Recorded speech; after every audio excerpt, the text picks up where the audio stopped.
I remember back to 2005 when Lou Holtz took South Carolina up to Clemson and they had a huge brawl on the field. Um, and people remember that. Like the players were literally taking helmets off and swinging at each other, fists were flying. Like that were there. That's a kind of like the true disdain and anger toward the opponent. And that's kind of what I think you're starting to see come back in this rivalry. The years that South Carolina was good under Spurrier, a little bit after that, Clemson was still sort of just getting their feet wet under Dabo. And in the sort of the end of Spurrier reign, a couple of years there, and the Dabo started to take over and get that program on track. And we really haven't seen this as a true elite versus elite in the state, but you still have to worry part of maybe that team can get us. You're, I'm not saying South Carolina's back or at that level, but when you beat Tennessee the way they did, expectations from the fan base now are, hey, we can contend. We're ready. We can take on Clemson, especially since through the eye test, Clemson looks a lot less than what they were 2014, 15, 16, and 17 and 18, so on and so forth. This team looks vulnerable, and can Shane Beamer truly supplant South Carolina as a program on the rise? You got the upset over Tennessee, but now you're actually going to be hurt because of that. Because now people expect a higher level of play.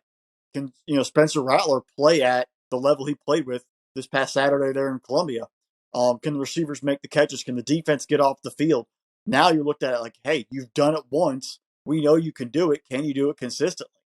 And Beamer last year, they got beat.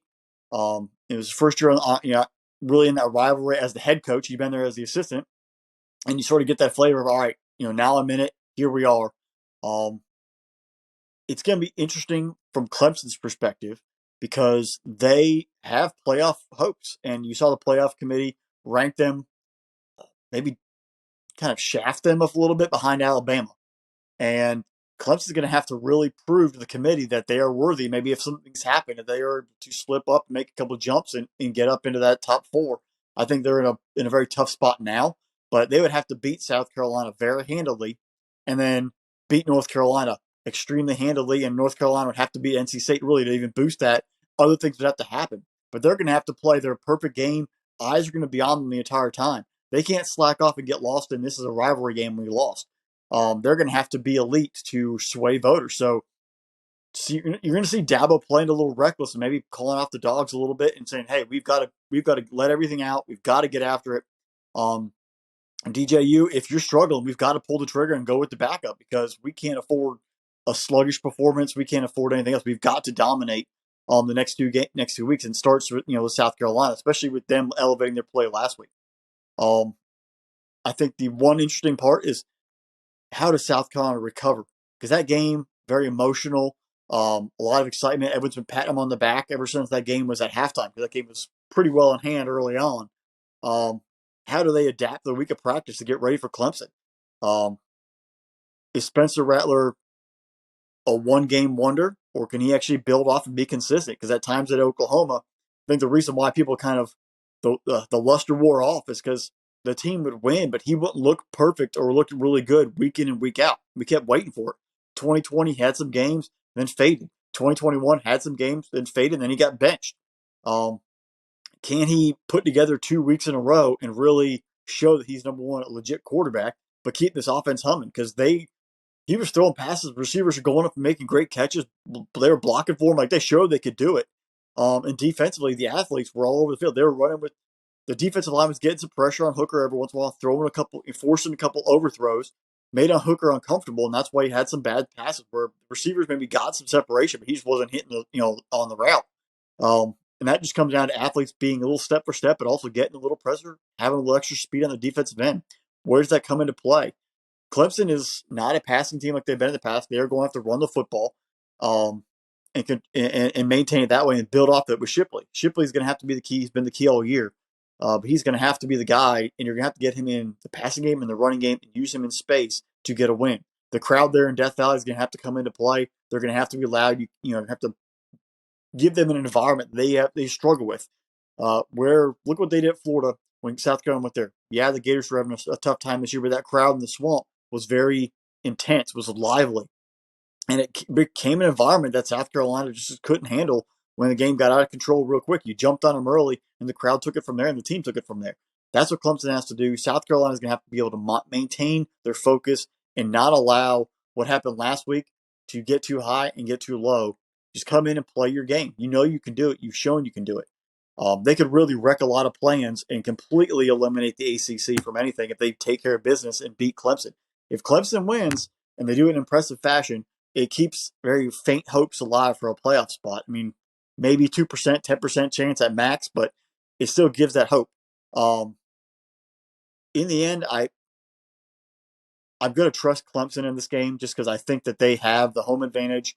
They have a little more of an experienced team in South Carolina. We've seen the bad and we've seen the good. We've seen them get stopped by Georgia. We've seen them stopped by Florida and then put a miracle effort out versus Tennessee. I think it's just going to be too much to overcome. They're going to have too much of their pat on the backs. Clemson will get it done. It'll be a lot closer. I think maybe 3 to 5 point game somewhere in there. Not a blowout. So it won't help Clemson from that perspective. But it will not. It won't be an upset like it was last week. Clemson will get the job done and move forward to the ACC title game. Fresh, this one is unique to me because if this game was a evening game, like let's say this was either a 4:30 kickoff or an 8 o'clock kickoff in Death Valley for Clemson, I would say Clemson rolls big time. This is a noon kick, and it's going to be in the middle of the day here. So I actually think that gives a little bit of help to the Gamecocks in this game because I don't think the crowd has enough time to be energized and really that ravenous crowd that you'll see at nighttime when Clemson's running down the hill and touching the Howard's Rock and coming down, and you see the energy that's in that stadium. There's a noticeable difference of the energy at Clemson for a day game versus a night game, and it's something that really kind of stuck out to me this year when I've watched Clemson. I look and see what South Carolina did to Tennessee if they want to have a shot at all. I know everyone under the sun is going to look at Spencer Rattler, 6 touchdowns, completing almost 80% of his passes. And that's a huge part of what they did. But they also limited the rushing attack. South Carolina is a bottom half defensively in the SEC. They're not the greatest defensive team. They do give up quite a few yards on the ground. And Jabari Small and Jalen Wright for Tennessee really struggled to get going in that game. Combined, they were only given 100 yards rushing. I think that maybe that might have been Tennessee's fault. Maybe you kind of blame Josh Heupel from going away from the run a little bit and making Hendon Hooker throw the ball 42 times in that game.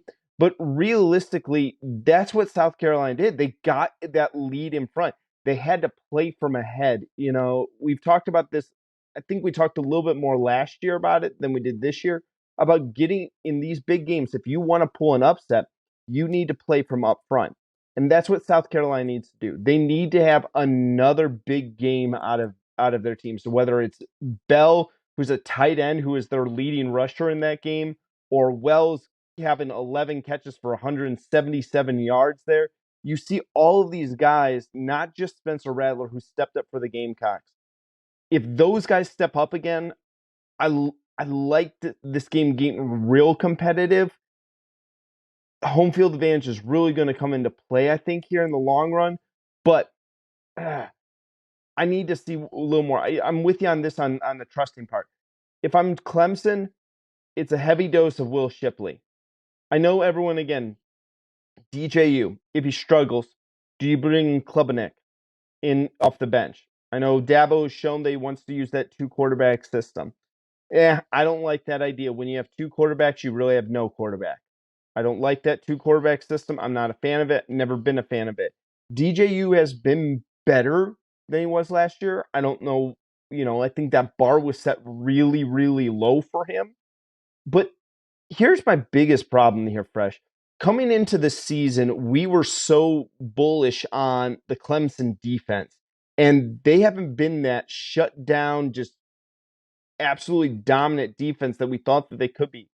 Jeremiah Trotter Jr. has been pretty darn good this season. And then Miles Murphy, who we both had talked about being a possibility, he's still probably a top 10 pick. He hasn't been like that absolute wrecking ball over there as well. I'm going Clemson on this one as well. I'm going to say that Will Shipley is really the difference maker. We're going to see Will Shipley get over that 1,000-yard mark in this game. But don't be shocked if South Carolina really hangs around with them at around halftime. If South Carolina can get out to a lead, if they can jump on Clemson, this game gets real interesting for me. I don't necessarily know if they can do that 2 weeks in a row. I think that's a large ask for a team like South Carolina, but hey, rivalry week, crazier things have happened. It's great you brought up the defense where, yeah, we thought they might have been a top five, top three defense in the country. It's just they haven't got their flow. They've had a lot of things happening, off the field, injuries, and the guys haven't got built in. And then also, I think losing Venables, there's not that loss, him not being there to help guide the defense has been very evident. And he's struggling in Oklahoma, but his loss in the play calling with the players, it's a combination of the coaches and you always say like the Jimmies and the Joes, not the X's and the O's. I think this is a combination of where you have the Jimmies and the Joes, but you're also kind of missing the X's and the O's, and it's not a full fluid moment. Yeah, I'm with you. I think it's an underrated thing when you lose a coordinator like Venables and how big of an impact he's had on missing that defense. But then you look at Oklahoma's defense. It's been rough at times this year.